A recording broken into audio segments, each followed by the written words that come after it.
So I am really thrilled to have on for the second time Dr. Felice Gersh to tell us about her new research into mammograms.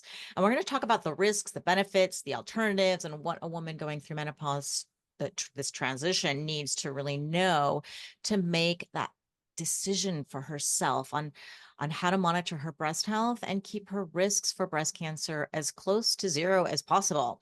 Now, Dr. Felice Gersh is a multi-award-winning physician with dual board certifications in OB-GYN and integrative medicine. And she's also the founder and director of the Integrative Medical Group of Irvine in California. And this is a place where she provides comprehensive health care for women by combining the best evidence-based therapies from conventional, naturopathic, and even holistic medicine. And for 12 years, probably maybe even more by now, she's taught obstetrics and gynecology as an assistant clinical professor at Keck USC School of Medicine, where she was honored with the Outstanding Volunteer Clinical Faculty Award. And she now serves as an affiliate faculty member at the Fellowship in Integrative Medicine through the University of Arizona School of Medicine, where she lectures and regularly grades the case presentations written by the fellowship students for their final exams. And additionally, she's so sought after after medical forensic for her medical forensic expert and has worked on numerous high-profile legal cases. Dr. Felice loves writing and lecturing, and she's been around the world presenting on women's health issues, and she regularly publishes in peer-reviewed medical journals. So you may have already heard Dr. Felice on the podcasting circuit or in popular media like Cosmopolitan, Shape, and Health magazines talking about her specialty, PCOS, that's Polycystic Ovarian Syndrome, menopause, and other issues related to women's health. And if you haven't yet read her book, Menopause, 50 Things You Need to Know, then grab it on Amazon now. It's really such an easy read and clears up so much confusion. And I have the link to it on my website under my favorite resources and also have it in the show notes. So now, without further ado, let's meet Dr. Felice Gersh. Welcome. Oh, Well, thanks for inviting me back. I'm so happy you agreed to come back, and I'm so excited to have you on many more times because we could talk for ages. And I invited you again this time because I was amazed, surprised, and to be honest, a little shocked about what you had to say about mammograms when I heard you on JJ Virgin's podcast. And our listeners right now are in the biohacking menopause space, and they're in their 40s to 60s. And this is the prime age when we're getting our annual mammograms. And the CDC, if you look on their website, they say that that most breast cancers are found in women who are 50 years old or older. So I really want to cover not only your thoughts on mammograms, but what is the best way that women can lower their risk of breast cancer. And let's maybe first start where are we right now on mammograms? Like, should the average woman with general health be getting them every year from the age of 40, as this is recommended by the Mayo Clinic and many of our doctors, or do you have a different take on that? Well, of course, I want every single woman to make up her own mind. The role that I see myself playing is providing education, information, and the data so that every woman can think about what matters to her and weigh the evidence and make a decision, because no one that I know has a crystal ball to know for sure what will happen with any particular person. So if you look at what is like we'll say, the scientific background for the development of mammography, going back into the 1960s when the research was beginning, and then the 1970s when it was first begun to be implemented with what was then called film screen mammography, where they created a film, that you could put up on one of those old-fashioned viewing devices with the light behind it, the light boxes, and so on. And it's evolved over time. And then the question is, has it evolved in a way that has actually saved lives? Because ultimately, that is the point. So if you just start by looking at the data in terms of mortality, and then we'll go back and look at why a mammogram even is like supposedly helpful, so if you look at the data, for any one person, nobody knows what a mammogram will do, good or bad. So what I have to discuss is more population data, because every person could have a different outcome from anything. So if you look at population data, and now I'm going to be talking about an average risk population. So not someone who has BRCA gene, that type of thing. We're just talking about average women. And there's plenty of us, okay? So if you look at the data for that group, and you look at the group that has mammography screening on a regular basis versus a group that doesn't get mammography, and you go out 30 years, what do you find? You find that mortality from all causes, and we call that all-cause mortality. That is looking at death from everything and anything, from heart attacks, strokes, from osteoporotic fractures, from different types of cancers, including, of course, breast cancer. The difference is zero. Statistically, there's no difference in mortality for like 1,000 women. How many died from 1,000? It's the same. In fact, there was a slight trend towards more deaths in the groups that had mammography. Now, if you looked at breast cancer deaths, they were slightly lower, a little bit, not much. So what's going on here? And this is because the foundational premises upon what mammography was based on turned out to be wrong. And because of that, when you do mammography for any one person, it's like a toss-up, like a coin toss, whether it's going to actually do any good or do actual harm.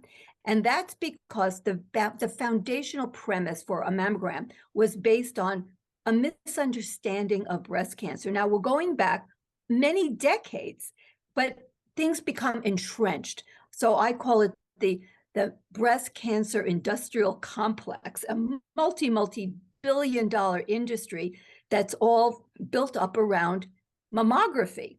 And that is like too big to fail. So now it will maybe transition, and I'm going to talk about some of the potential future imaging that may or may not be beneficial. But the foundational idea about breast cancer was that it would start out very small, and then it would get bigger and bigger, and it would hit some magical size, whatever that is, when it would metastasize. That means that cells would break off, travel through the lymphatics or the bloodstream to distant sites in the body, like the lungs, the brain, the liver, that type of thing, the bones. And there it would take off and grow, and ultimately that would kill a person. Women don't die from breast cancer in the breast itself. They die because of metastatic disease, that it spreads somewhere else, and that's what kills them. So the theory was breast cancer would start out little, grow, and then it would get to a certain magical size that no one's ever defined, and then it would just metastasize, and then your fate was sealed, okay, that you would ultimately die from breast cancer unless something else took you first. And the idea was, if you find the breast cancer before it gets to that magical size when it metastasizes, you'll save a life. What a good plan. What a great idea, except it was wrong. Other than that part, it's perfect. So the problem is that breast cancer metastasis isn't based on size. It's based on certain cellular characteristics that deal with cohesiveness of the cells of the cancer. So if they're like stuck like super glue together, then that cancer can be invasive locally in the breast and get bigger and bigger and bigger and bigger. But because the cells are like stuck together like super glue, they don't break off and travel to distant sites to create ultimately death. But you can have a very tiny breast cancer that is not like super glued together. It's like spit, it doesn't like hold together at all.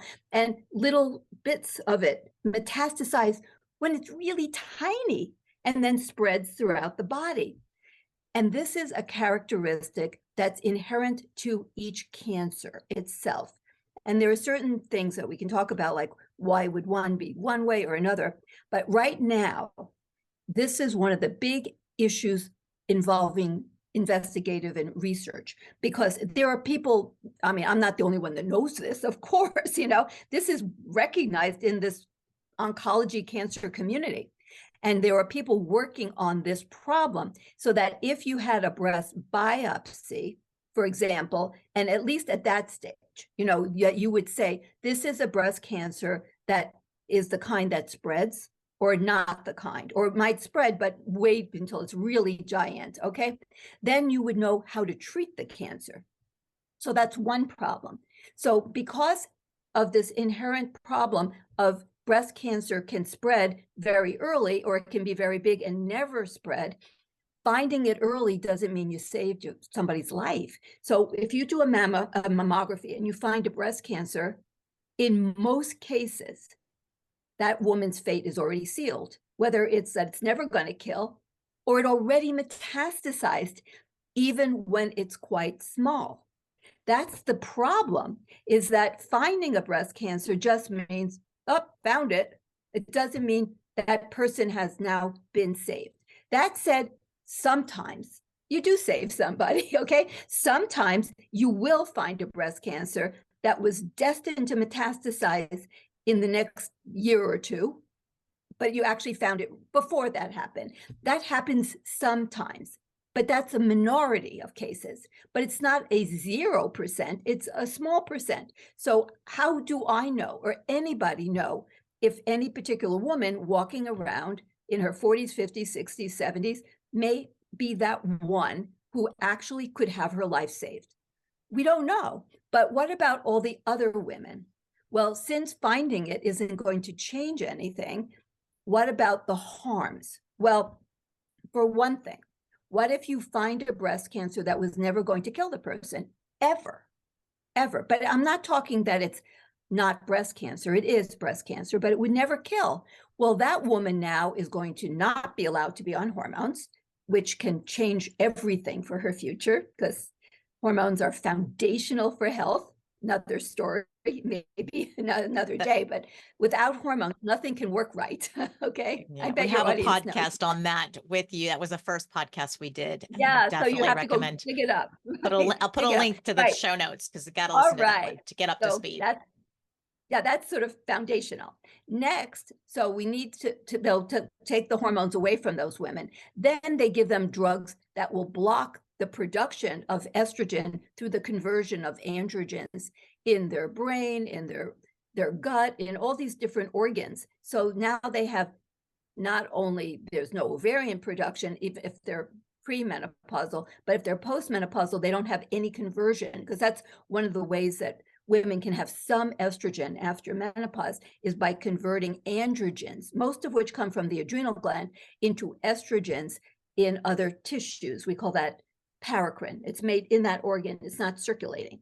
So we don't have that ability if you block the enzyme that makes the conversion. That's what aromatase inhibitors do.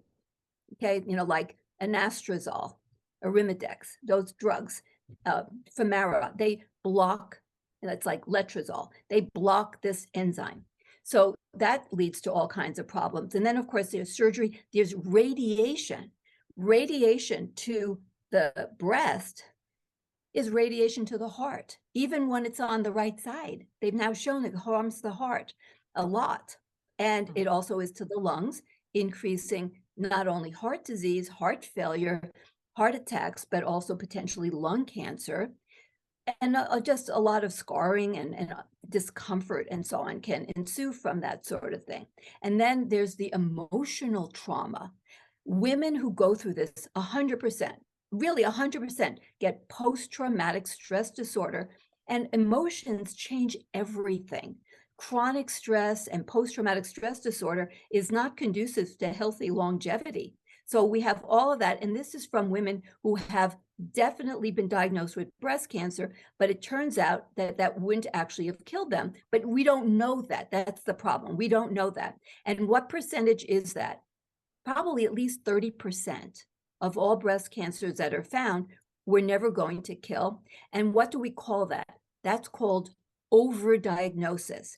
It's not false diagnosis. It's not any kind of a fake or a mistake. It's just cancers that we're never going to kill because they have certain characteristics, like I said, that they were not going to metastasize, or they may be growing so slowly that they would never do anything. Some cancers actually stop growing and some even disappear. I mean, every cancer doesn't kill. As you know, you may think that. They did a study with lung cancers doing CAT scans, and they found that they would discover twice as many lung cancers as ever killed anybody or had treatment. I mean, so there's like apparently a 2 to 1 of potential for overdiagnosis of lung cancer. And they've had other cancers that have been studied where they do screenings and find way more cancers than ever actually kill anyone, because they're finding the cancers that were never going to kill anyone because they went looking on this thing. And so Well, that's sort of like the foundation there. And we'll go into more. I'll let you tell me what you think your audience would like to learn more about. Well, there are a couple of things that interested me.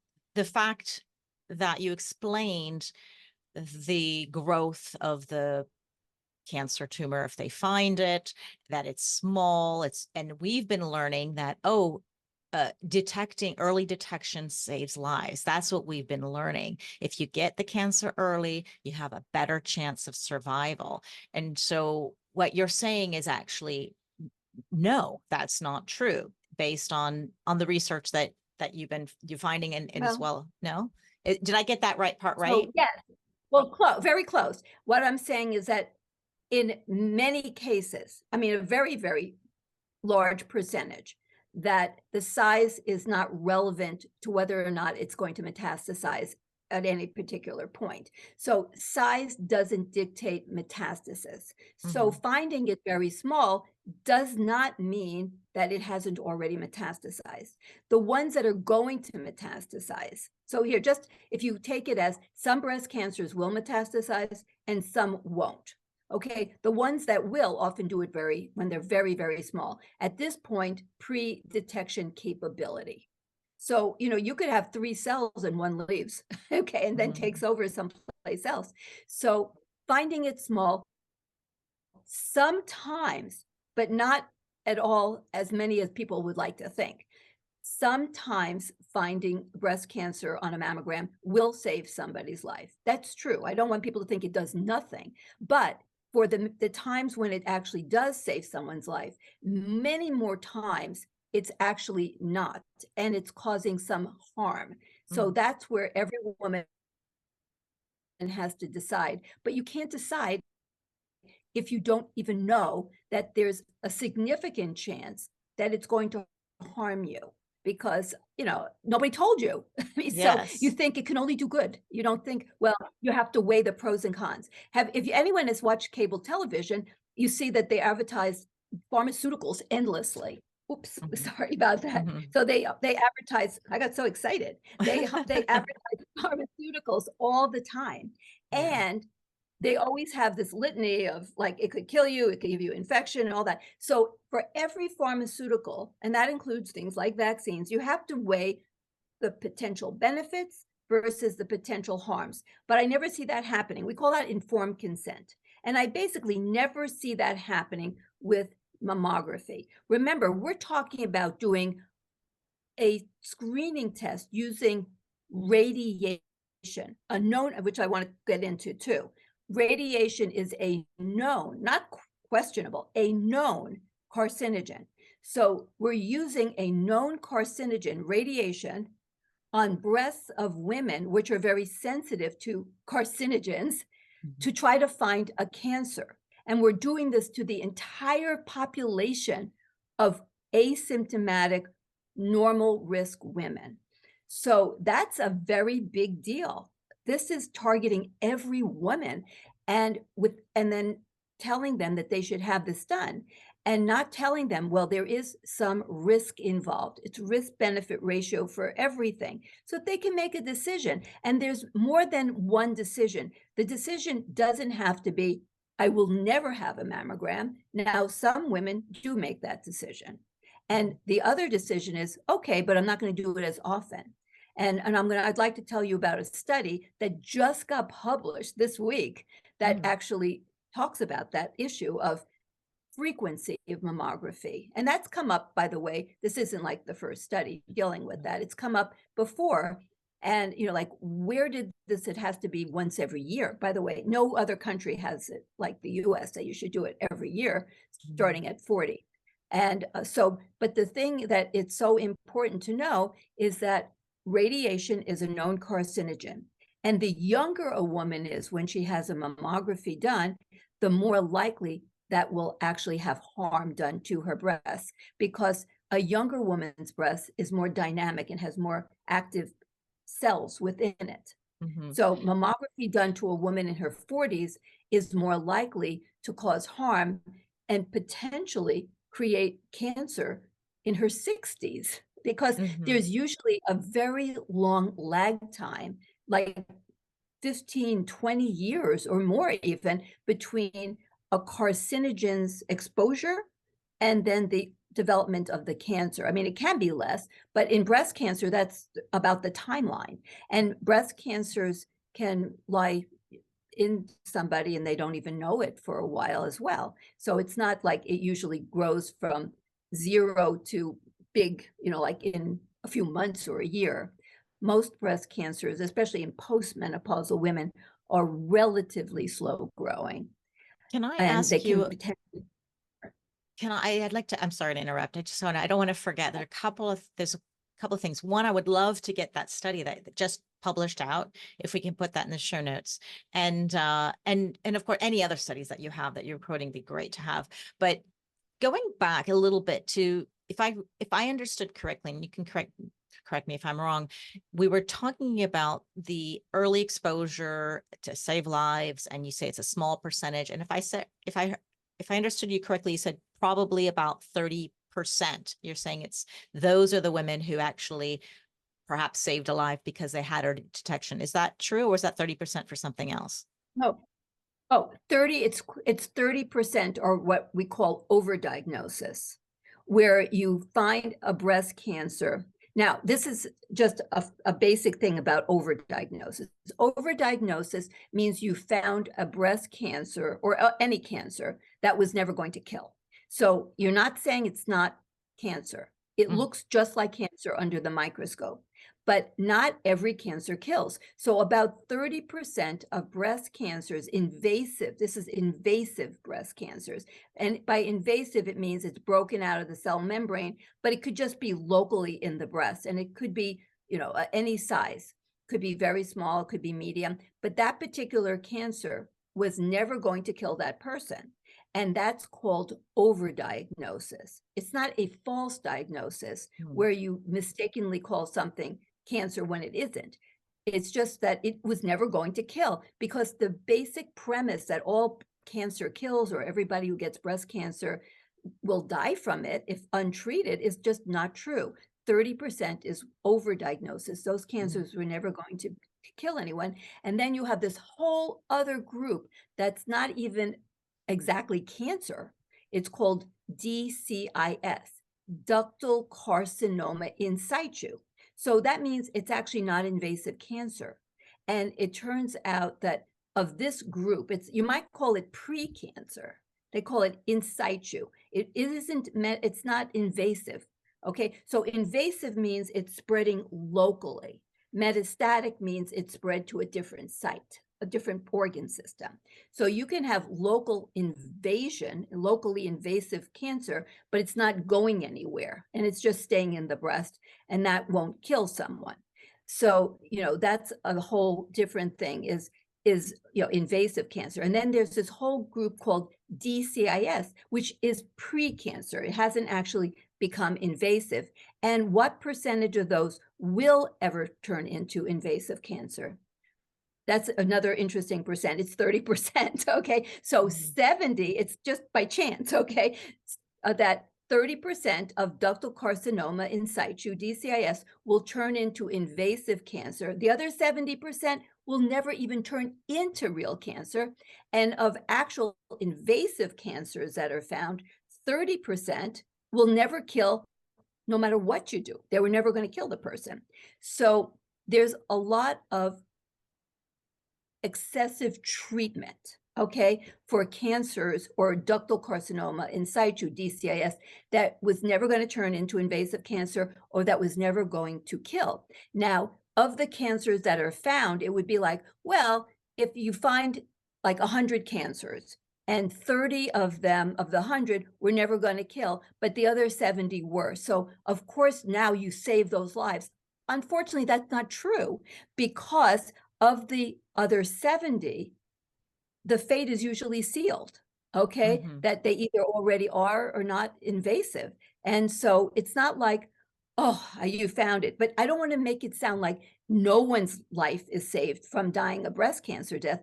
Some are. But the problem is so many women are treated for conditions that were never going to kill them. Ductal carcinoma in situ, breast cancer that was never going to kill them, that the treatment, including the post-traumatic stress disorder that results from this, actually causes them to die prematurely. So Mm. that's like the real message, is that if you're in the group that gets overtreated for cancers that we're never going to kill, or DCIS that was never going to turn into invasive cancer, but yet you went through the treatment and the really the emotional stuff that happens, and then not being allowed to take hormones, but even worse, being put on drugs that take away all the estrogen production in your whole body, you are more likely to die younger from the treatment of the breast cancer that was never going to kill. So that's the real essence of the story. And I do want to make it clear, there are people, scientists working on this problem. It's not like I uniquely know this. It just doesn't get talked about. And so there are people trying to actually look at genetics and how things are working on a cellular level to try to distinguish one when they find something, whether it's DCIS or invasive cancer. What is the future of this? Is it going to grow so slowly the woman would have to live to 250 years? Is it the kind that will regress? Will it never spread? Will it never metastasize? They're trying to get this figured out. And I believe that at some point they will. And then it won't be just everyone gets cookie cutter extreme treatment. But that day hasn't come yet. So every woman has to try to think, which group, giving it her best guess, which group does she think she'll end up in, and which gives her most peace of mind. Honestly, if going in and having a mammogram every year and then being told we don't see any breast cancer, by the way, every mammography report comes with a disclaimer at the bottom that says not finding something doesn't mean that there isn't something we missed, essentially. So Mhm. everyone comes with a disclaimer. But if it makes people feel better and they say, look, I would rather take the risk of the harms from the mammography, and the harms are the radiation, there are multiple harms. The harms are the radiation, and it's not the radiation of 25 years ago either, because now they're doing what they call the 3D, okay? And what that is doing is it's adding a layer of radiation, more radiation, Oh, wow. and more time, and much more. So it's like between 2 and 3-fold as much. So you're getting, every time you get a mammogram, you're getting the equivalent of between 2 and 3 mammograms. And if you're doing them every year, starting at age 40, and you're like getting like like a 3 times the dose, it's like getting the equivalent of 30 years of mammography in 10 years from Mm. based on the radiation dose of 25 years ago. So Yeah. that's a lot of, that's a lot Yeah. of radiation. So, and now what does radiation do? Well, it can promote cancer. Now, what else? The compression. So the compression is also not benign. You actually can potentially rupture things. You can potentially spread cancer. And so compressing the breast like they do, like a hard pancake, pressing it down, like, is, it's like a press for like clothes. It's like, Yeah. whoa, that's actually not a healthy thing as it really turns out. So that's not really a great thing. So the harms of mammography are the actual process of having a mammogram, the radiation from the mammogram, and the risk of overtreatment and what that ultimately means to a woman to be overtreated, which is not insignificant. There's a lot of talk about a lot of overtreatment for a lot of different things now. And the study that I mentioned, I want to mention it, it was actually about women who've had breast cancer that was treated, and they were getting so many mammograms. Okay. And what did they find? No outcome change. So you can, like they said, just get it like every 3 years. These are women who've already had breast cancer, and they're saying, after you've been treated, just get it, don't get mammograms so much. They're not good for you. Just get them every 3 years. And there have been quite a few years ago at Johns Hopkins, they had a paper that came out that said, why are we doing the same mammogram schedule on women that don't have any particular reason? Like it comes back, normal mammogram, repeat in a year. Like why? Why are you repeating it in a year? What's magic about a year? Well, they say because breast cancer can, I mean, in between that year, if it's aggressive, then it could kill you in between that 1 year. So I think some people would maybe say, oh, it's not enough. I mean, yeah, what is magical about that 1 year? Because there's nothing magical. Yeah. There's nothing. When you look at the data out of Europe, where they were not, up until now, I'm not sure what every country in Europe is doing. I know that Switzerland said, forget it, don't even do mammography anymore. That's Switzerland. Forget it. We're not changing mortality rates. We're not saving lives as a population. Okay. Remember, we're talking about populations. So the number of people dying is not less because we do mammography, at any particular age group. We're not saving lives according to them, because when you look at the data from other causes of mortality and you group it all together. But in Europe, they were always doing mammography recommendation to do it starting at age 50 every 2 years. And in the US, they would say every year. What's the mortality difference? Nothing. I mean, what if you did it every 3 years, every 4 years? See, that's the thing. Like when they looked at women who've had breast cancer and then they did mammograms every 3 years, the mortality was no different than if they did it every year or every 6 months. Well, what if they did it every 5 years? They didn't even do that study. What if you did it every 10 years? What if you never did it? We don't have, when you look at, there was a study out of Canada. This is now, I don't know, like maybe 8 years ago. And in that study, they did mammogram group and no mammogram group. And then they watched them for 30 years. And they found, that's the data that I was giving you. This is not just from there, but from there, they showed that there was no saving of lives in the mammography group when you looked at all-cause mortality. But when you look at, the problems that come from mammography, they're not insignificant. And you have this whole issue of almost every woman now knows someone who is diagnosed with ductal carcinoma in situ or breast cancer on a mammogram. So the fear factor now is so high, and the fact that they think that their life was saved, and you can't prove one way or the other for one individual person. That's where giant population studies become so essential, because for one person, who knows what that meant, right? We don't know. If you went through all the treatment and then you had a metastatic finding, a year later, then clearly the mammogram didn't save you. And that's true for an awful lot of women, that, a lot of women who died from breast cancer had mammograms. A lot of them, including my mother, who died at 57, and she was getting regular mammograms, and at 55 diagnosed and died at 57. So yeah, it is. Oh my goodness. Yeah, I'm really so sad. sorry, and that's not an unusual story of women who have mammograms regularly, and then they find a breast cancer and then they die. And you think, how does that happen? Well, now you know how it happens. Yeah. And I went to go look at the we thought, oh, we're going to just do the mammogram, but then we saw, she signed the paper that it's not 100% accurate. The what do you do? Disclaimer at the bottom, everything, everything. Yeah, it's horrible. But it is a story that's, yeah, I hear all the time. And so like you said, it's not uncommon.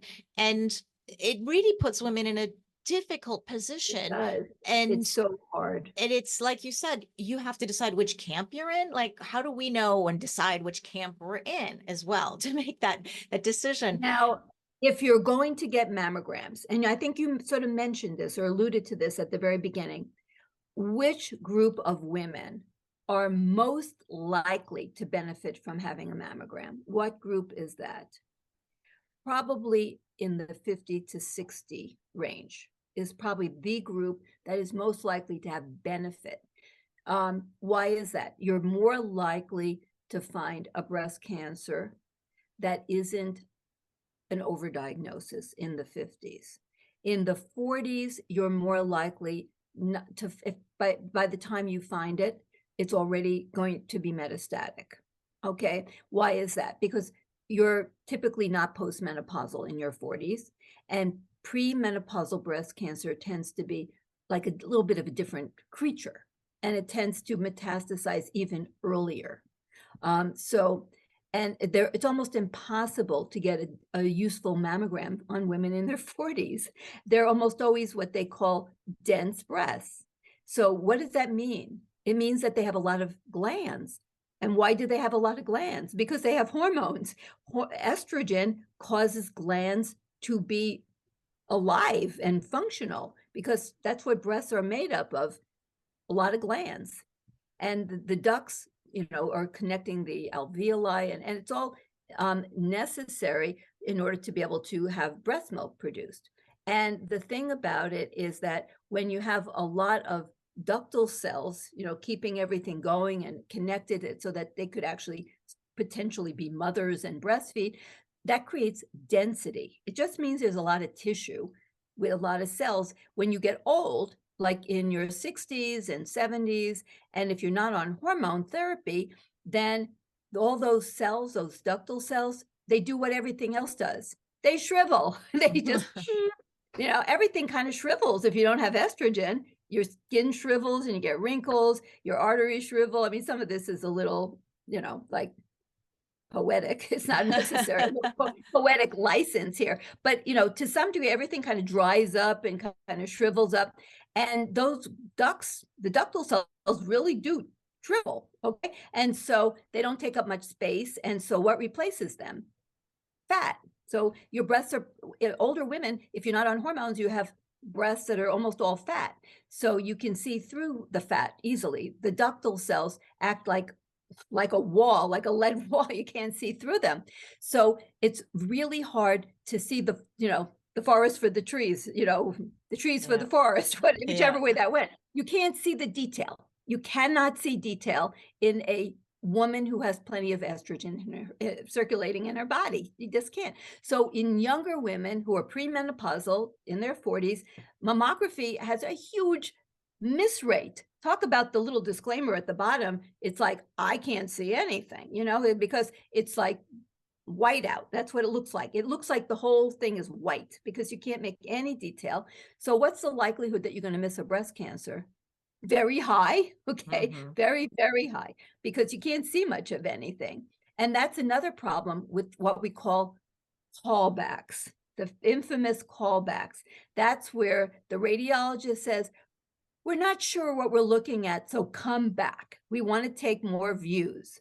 By the way, in the type of mammography that predated the 3D mammograms, guess what? The callback rate, they said it's so high, it's such a problem with all these callbacks. It was 60%. Now, not for every woman every time, but like over a few years, the total population of women, 60% of them had to have callbacks. I mean, it was really, really high percentage. So then they changed from the digital mammograms and then to the 3D, and they said, there's such a reduced rate of callbacks. It went from 60% to 50%. Oh. Now I realize that that's a reduced number, but it's still really high. 50% of every woman who gets the new 3D, they're going to be called back. If you look at just a very few years, they're all like, so half of them are going to get callbacks. Raise your hand if you ever had a callback. Yeah. Okay. Yeah. But I bet there's then a lot of hands going up, if right? I remember from the last your discussion with JJ, you said the actually the new 3D was so accurate. I mean, not accurate. It was detecting things outside of breast cancer. It Oh, was well, and that's another, then I thought well, that would that's be more another thing. callbacks. That would bring not that would you would think that would increase the callbacks, detecting unknown Well, you know what? whatever. Well, you're right. And well, this is what the problem is. The callbacks with the digital are because they can't quite make out what they're seeing. The Yeah. callbacks from the 3D is because they see something and they want to take some additional views to look at it better. I know. Yeah. So it's like they're different, but they both end up with huge numbers of callbacks. And with the 3D, because they see more detail, and by the way, now they have a new one that's not used as much, but it's coming out. It's a CT 3D. So it's even more radiation, but more detail. The problem is the more you see incidental lomas. Incidental lomas mean stuff that isn't anything, but you're not sure. You Hmm. find something, it's like, oh my God, there's a little doodad, there's a little this or that. That's a problem with when you do, like, this is kind of popular now, which that's another subject, but it's total body MRIs looking Yeah. for cancer. What's the false rate of finding doodads, things that turn out they're not cancer, but you find something and then it requires additional films, additional procedures, sometimes even biopsies, 25%. So, you can see that going down, I call it the rabbit hole, that you end up finding things that aren't anything, but now you feel obligated to repeat more films. Let's repeat this in 3 months. Or then you do the 3D and they say, we're not sure, let's do an MRI. That's Yeah. like the next, like, oh my gosh, there's so many MRIs now. So let's get them. And the problem with an MRI is that you have to, for the breast, in order to see anything, you have to use gadolinium, the contrast media, which is not good. Okay. You Yeah. don't want your body full of gadolinium. No. It's not a healthy thing. But the thing is that you end up having more and more like, well, okay, we don't think it's anything, but we can't be sure. That woman is now totally post-traumatic stress disorder. I can tell Yeah. you tell a woman, okay, we're going to get a mammogram. We see something. We're not sure. Now we'll get an MRI. Now we're not really sure. We don't think it's anything. So let's do another one of these in 3 months. She's not sleeping for 3 months and just waiting for the other shoe to fall. And I have breast cancer. And then even in 3 months, if they say, well, nothing's changing, let's have you come back in another 6 months. Before Crazy. you know it, you turned her into a breast cancer, like, mentality cripple because she's so worried. Doesn't matter. Right. Okay. So, Yeah, oh, the trauma is actually I think a lot of I don't know if doctors think about this, but you can imagine the trauma can even trigger a lot of other things that maybe have nothing to do with the cancer or even contribute to that, right? the emotions of telling, like, when you tell a woman that there's something that they're finding on a mammogram, then they get an MRI, or they say repeat everything in 3 months, get extra views, and then, okay, it looks pretty stable, let's recheck it in 6 months. Those women have tremendous anxiety, and they just feel they're being, it's like sort of a weird thing. It's like grooming women to have incredible fear of breast cancer. And then they will just do anything, like whatever you tell them to do. You say, jump, jump, jump, they'll jump, jump, jump. They come back in 3 months, they come back. They are so sure that they're going to be now diagnosed with breast cancer. It's just a question of which time, on which mammogram or which MRI. And then many women have unnecessary biopsies. And I can't explain how women react because I see it all the time. They have, when the biopsy comes back benign, they have this great relief, but they still have a great sense of fear because the radiology centers don't just say, oh, you're totally fine, have a nice day, we'll just put you. They don't. They give them this, like, well, let's have you come back and we'll do another set of mammograms in 6 months. It's like you're never totally cleared. You're like, well, we didn't find anything, so we'll just, and the biopsy was negative, but let's just have you come back in 6 months. That always, that little, but let's check it again. That it seems like it's rare. I can't say it's never, but it's unusual that they say, you know what? There's absolutely nothing going on. You have nothing to worry about. Don't even think twice about it.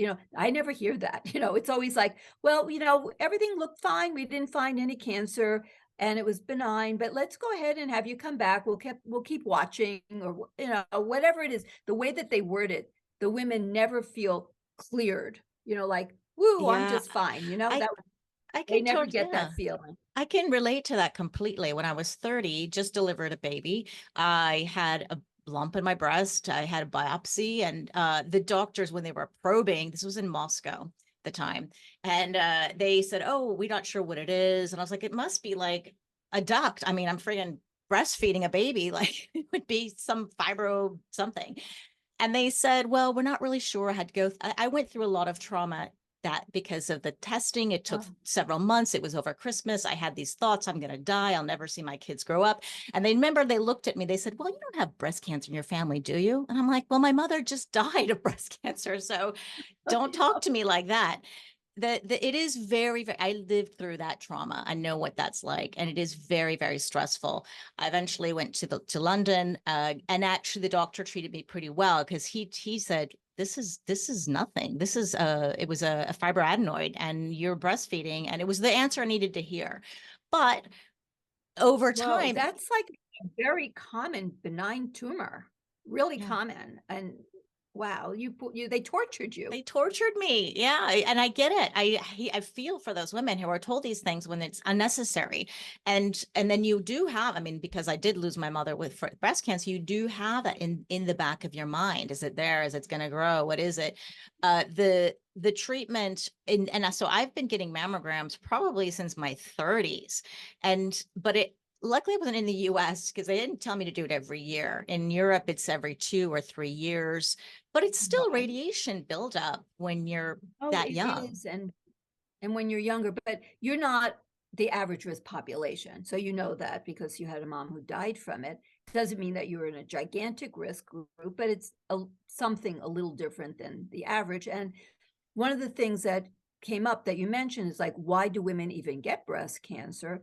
And I think that's an important thing just to mention, is that premenopausal women who get breast cancer, it's usually due to some sort of chemical exposure, an endocrine disruptor that interferes with the normal hormone receptors, so that it's basically poisoning the systems of the body that are designed to protect against breast cancer.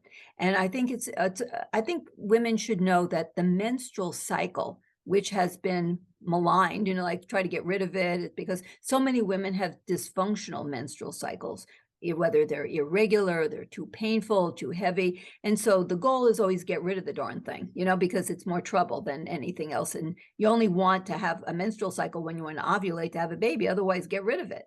But it turns out that nature actually put in some anti-cancer benefits to a menstrual cycle. When a woman has an ovulatory cycle, just before she ovulates, she has a huge spike of estradiol. Estradiol is the estrogen made by the ovaries. There's this giant spike. It goes up like 3 times the previous level, but just for a day, and then it dips down, and then it slowly gets back up again, but not to that same height, just higher. And that's the second half of the luteal phase. But that giant spike of estrogen that precedes ovulation, it triggers the LH or luteinizing hormone spike, and then ovulation. That giant spike of estrogen actually activates tumor suppressor genes that Mm. actually help prevent cancer. And when you have the peak of progesterone in the second half of luteal phase of the menstrual cycle, that too turns on tumor suppressor genes. And when you purge the uterine lining and you have the period, that actually is causing other cells in the body that are maybe precancerous or yucky, senescent old cells to kill themselves. We call that Yeah. internal purging. That's Mhm. called programmed cell suicide or apoptosis. So we actually have mechanisms in our body that are triggered by the menstrual cycle to lower the risk of breast cancer. And it's like an amazing kind of a thing. And the cycle of turning on and off receptors, like up and down regulating them, and so on, are all very part of nature's way of not having cancer. So it's just an amazing thing. But if you get rid of the cycle and you don't have those peaks of progesterone, the spike of estradiol, then that in itself is increasing the risk of cancer. And chemicals, we live in a world of chemical endocrine disruptors, that the ones that are called xenoestrogens, they're not estrogen, they're chemicals that can bind to estrogen receptors or in some way interfere with the production, the receptor binding, the degradation, the elimination of estrogen. And so it creates this chemical imbalance in the body. And estrogen, which is a life hormone, one of the things it does is it causes growth. In the uterine lining, it causes proliferation or growth of the uterine lining. Now, growth doesn't mean everything is getting bigger. Growth can also mean repair, rejuvenation, replacement, okay? So the growth factors that are essential for healing wounds, okay? Like if you have an injured part of the body, the healing process is triggered by estrogen to activate platelets, to create growth factors and healing and new blood vessels. But what happens if a woman has an estrogen receptor positive cancer, which could be in the uterine lining, endometrial, or breast, like we're talking about breast cancer, a lot of them have estrogen receptor positivity. The breast cancer like hijacks the estrogen in the body. It's a fascinating thing. If you have an estrogen receptor positive breast cancer in the breast, it actually triggers the surrounding cells surrounding the cancer to start making estrogen. The estrogen is made in the breast tissue, and it's in highest concentration in terms of its production right next to the breast cancer. It's Wow. nature's way of a cancer. It's not like nature's good way. It's like Yeah. hijacking nature. It's really hijacking the natural goodness of nature to make estrogen locally in the breast tissue to actually serve to grow the breast cancer and create new blood vessels. We call angiogenesis, new blood vessels to feed and nurture that breast cancer. That is estrogen that's being made in the breast as a result of the breast cancer. The Wow. estrogen didn't cause the breast cancer. The estrogen is being produced locally as a result and because of the breast cancer. Now, if you have other estrogen in the body, then it may also contribute in a smaller degree, but also contribute to the growing of that breast cancer. But the estrogen didn't cause the breast cancer. Breast cancer is caused by inflammation. All cancers are inflammation. Now, what causes the inflammation is often these endocrine disruptors, these chemicals that interfere with the normal mechanisms of the body's ability to maintain what we call metabolic homeostasis, maintain just everything working smoothly.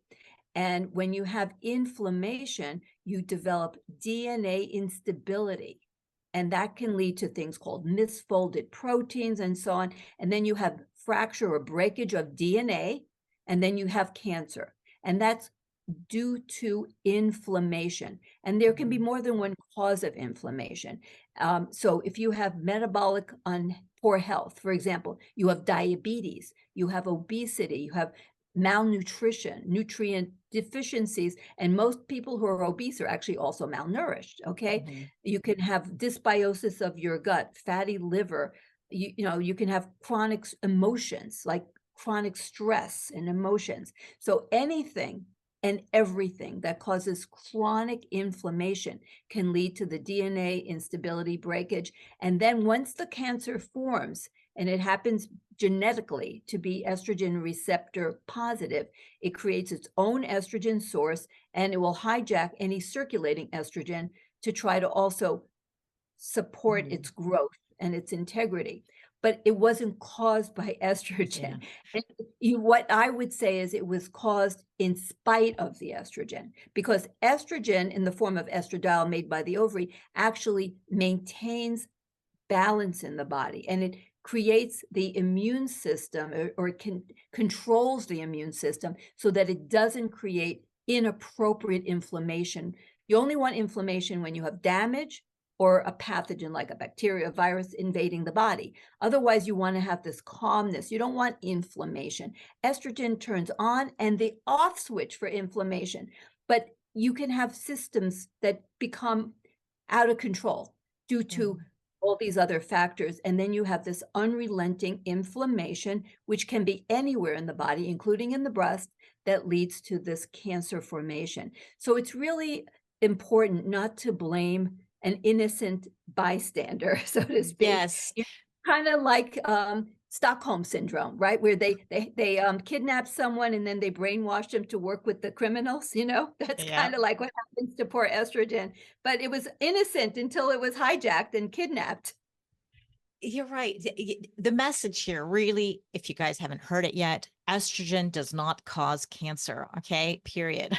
Like, there's Thank you. so many other reasons. Yeah, and we just went through that. Control and manage the inflammation if you're worried about that. So I have so many more questions for you, and it's already wrapped up for an hour. I just want to throw out two things. Okay, Yeah. One, a thermogram. It measures inflammation, because we talk about inflammation. So it measures heat, which is a product of inflammation. It's not, I wish it were, but it isn't a detection device for breast cancer. It's a detection for inflammation. And then you have to do with that what you will. But usually, if you have a lot of inflammation, then you just are told to get a mammogram. And if you don't, it doesn't mean you can't have breast cancer. So it is what it is. There is work underway now for a very high resolution type of ultrasound that may turn out to be a good detector of breast cancer. And that doesn't mean that it will detect it any differently than a mammogram will detect it. But here's the good thing. There's no radiation, okay? And you're not pancaking the breast. So I will take that as an advancement, okay? If we don't do any better than a mammogram, but we take out the radiation, hallelujah, I'm still happy for that, and I don't want anyone to think that I'm saying that no one should have a mammogram. I just want them to have knowledge and informed consent and understand the way breast cancer actually works, and that the very original premise just happened to be wrong. I wish it were right, but it just wasn't.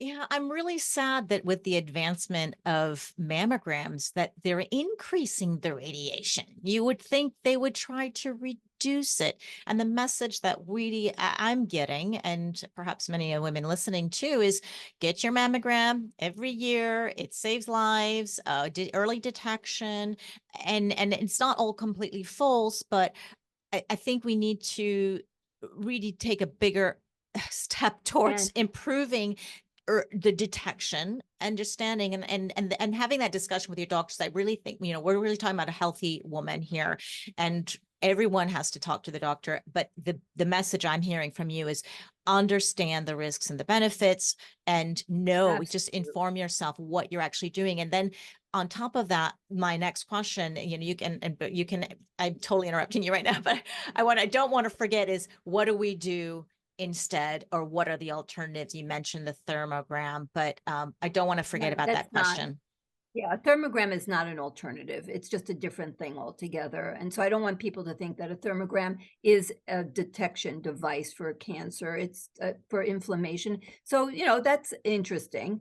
And I don't have a problem if anybody wants to get it. I just want them to understand what they are getting. And always fundamental to the whole mammogram discussion is that it's not about prevention. They always talk about like it's prevention. It's not preventing cancer. The way that you prevent cancer is to do everything in your power to lower exposures. Some things you cannot control, but lower exposures to things like pesticides and herbicides, plastics, flame retardants, chemicals in personal care products, Try to limit how many years you're on oral contraceptives, because they are what they are, and there's some data that they may increase breast cancer risk some. Same thing with the progestin IUDs. It doesn't mean I don't want people to get pregnant when they're not ready, but try to limit it if you can to as few years as possible. And then do everything else, exercise. Alcohol there's no safe level now, we know, and it all can increase risk for breast cancer.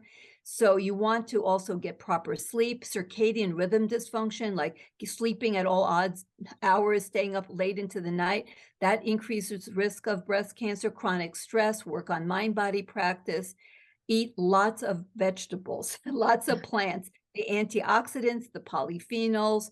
These are all things that, and take some targeted supplements, a multivitamin, omega-3, vitamin D. Low vitamin D is associated with breast cancer risk. So, you want to get your lifestyle optimized. And in terms of the best testing, we don't have anything better than a mammogram at this time. So it just is what it is. The best test is a mammogram, and it's not great. It has inherent flaws, shall we say.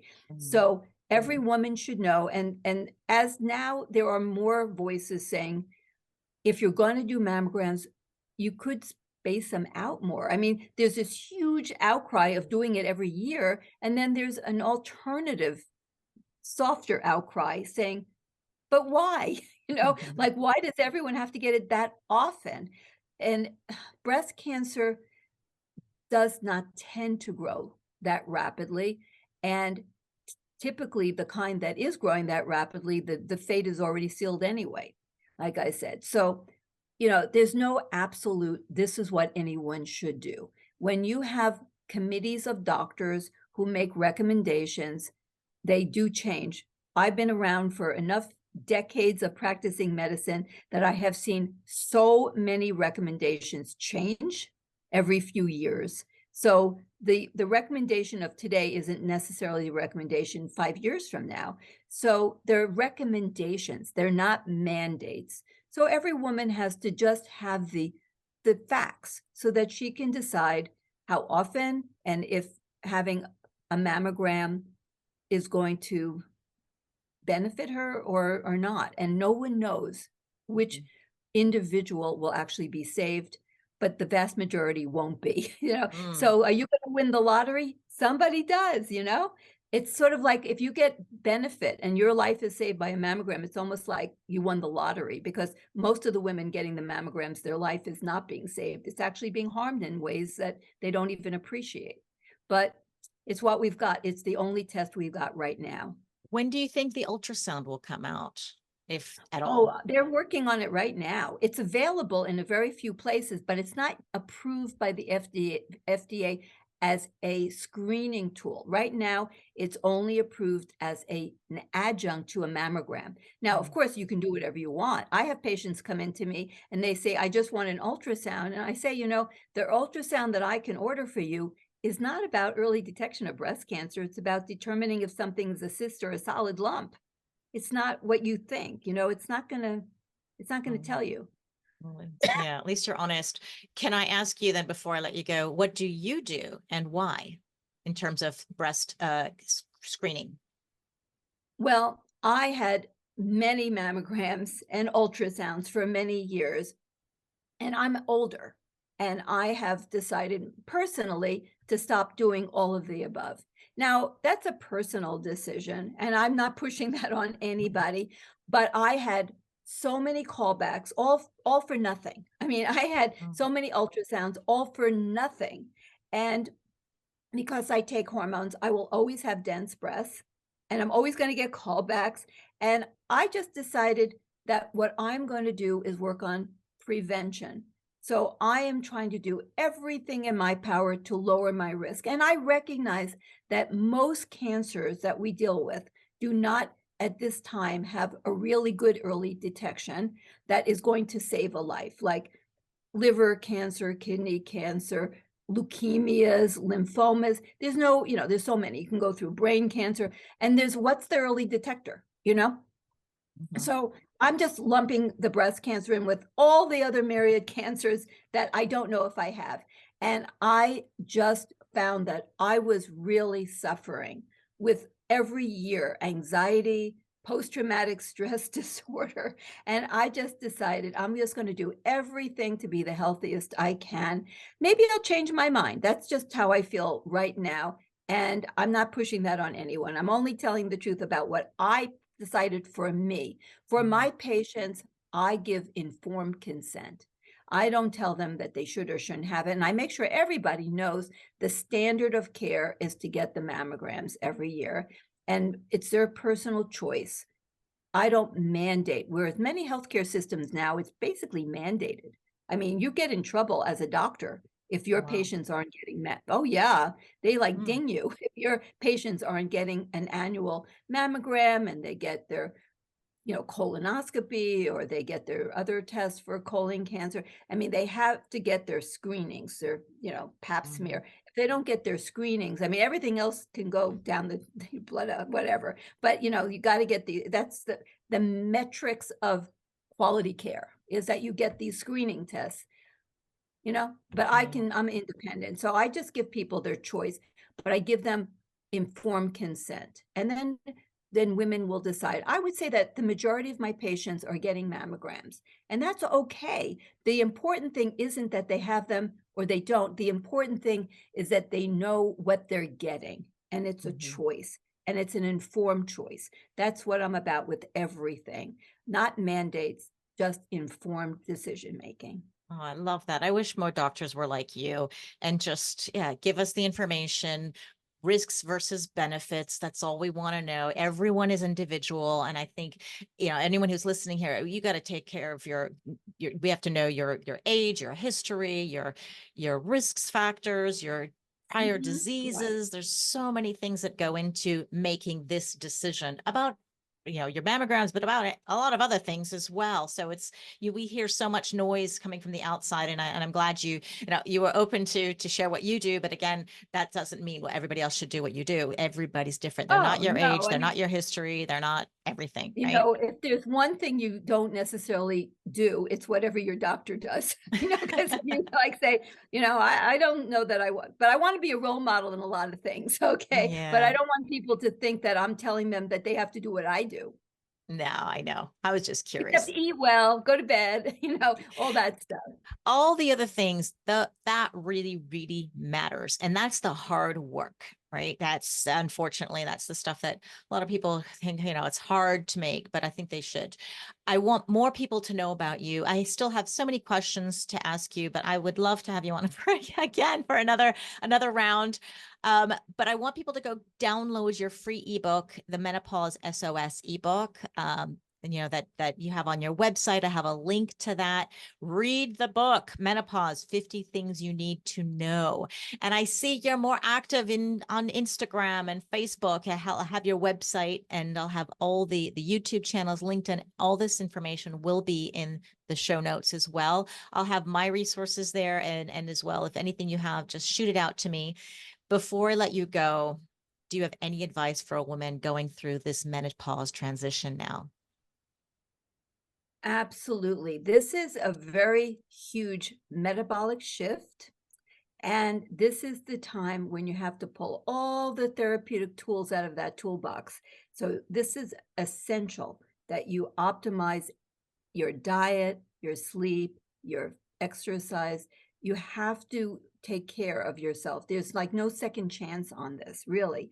And things are happening. Your vascular system is changing. You're losing bone. Your ligaments are changing. And I personally believe that because it is a state of hormonal flux and ultimately insufficiency before you get to the deficiency, that giving small amounts of supplemental estradiol and progesterone are truly beneficial, just as we give thyroid hormone to women and men, mostly women, who have insufficiency of thyroid hormone production.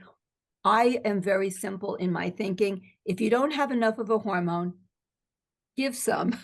That's it. So, but since we can't make things like they were at age 21, you got to do everything else. The hormones are necessary, but not sufficient. You got to do every other lifestyle trick. so that you'll have healthy longevity, that the remainder of your life, which hopefully is going to be many decades to come, will be full of vitality, cognitive function that is optimal, joy of life, and you can do everything and anything at every age, no matter what, if we maintain everything starting at the perimenopause. Oh, I love those words. Thank you for being such a great advocate for us women going through this transition now into the medical field. You're giving so much information, not only to us, but to them as well. So appreciate your time. Love to have you on again. And I hope you have a wonderful good night.